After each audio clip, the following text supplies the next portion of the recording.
Për shtypjen ndoshta është herët për t'i shprehur, po megjithatë raportet e nxjerrin një situatë konkrete, siç është situata me mediat në këtë periudhë një mujore prej se jam në këtë komision, dhe mund të them që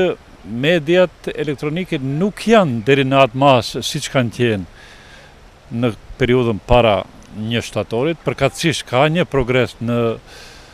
aspekt të mbulimit spaku kuantitativ të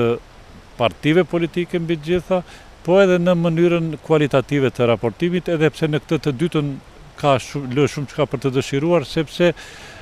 si duket media tashmë kanë krijuar një modus, një formë të raportimit të cilën e pranojnë si normale, në ndërkohë që një formë e tillë nuk është normale, dim të gjithë, sepse kemi një raportim anues për një strukturë politike, kundruar raportimit negativ të një strukture tjetër politike, dhe përsa mediat arrin që ta tejkalojnë përkatësisht të përmbahen nga një formë e tillë e raportimit, do të ketë edhe progres. Në webfaqen e agjencisë është publikuar edhe raporti më i fundit për 10 ditëshin e fundit të muajit që lam pas. Sipas tij,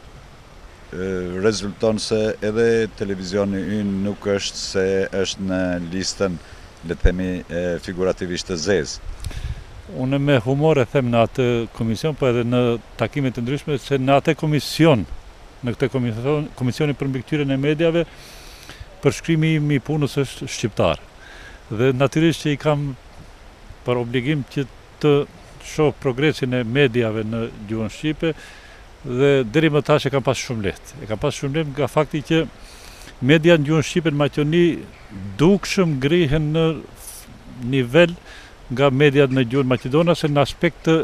raportimit, informimit profesional, qoftë atyre kuantitativ, qoftë kualitativ. Deri tash nuk shohim ndonjë vretje serioze në mediat në gjuhën shqipe, as më tepër në televizionin e Arti, i cili me lehtësi e pranoi çdo raport kur e lexoj se cila është forma e punës së këtij televizioni, dhe me këtë dua t'ju shpreh edhe lëvdatat e mia personale, meqense nuk do të thotë që nëse nesër marr raporte tjetër fare s'do të ketë edhe kritika. Faleminderit, dhe krejtësisht në fund, zoti Aziri, nga kjo periudhë deri tanishme, çfarë mendoni se do të duhej ndryshuar tek media elektronike, tek radio televizionet në Maqedoni, përfshirë edhe televizionin ton, në mënyrë që sadokudo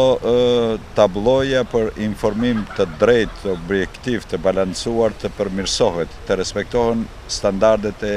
profesionit? Spari nuk e kam vështirë, besoj, ta përmbushin atë kriterin kuantitativ, kriterin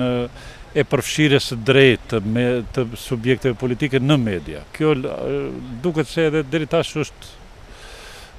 janë kujdesur media që ta arrin këtë. Po megjithatë, raportimi kualitativ, forma se si e kornizojnë lajmin mediat, besoj se këtu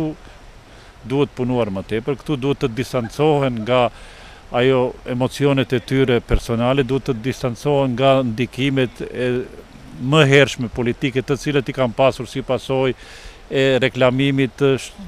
shtetit në këto media, dhe janë bërë si të varura nga një strukturë e tillë politike, pa mos hyrë në pazaret e tyre interne që nuk i dim, po megjithatë besoj që do të shkojë një kohë paksa më e gjatë për të këndellur mbi të gjitha këto mediat dhe për t'i pranuar standardet si diçka që duhet patjetër t'i respektojnë, jo si diçka që u imponohen.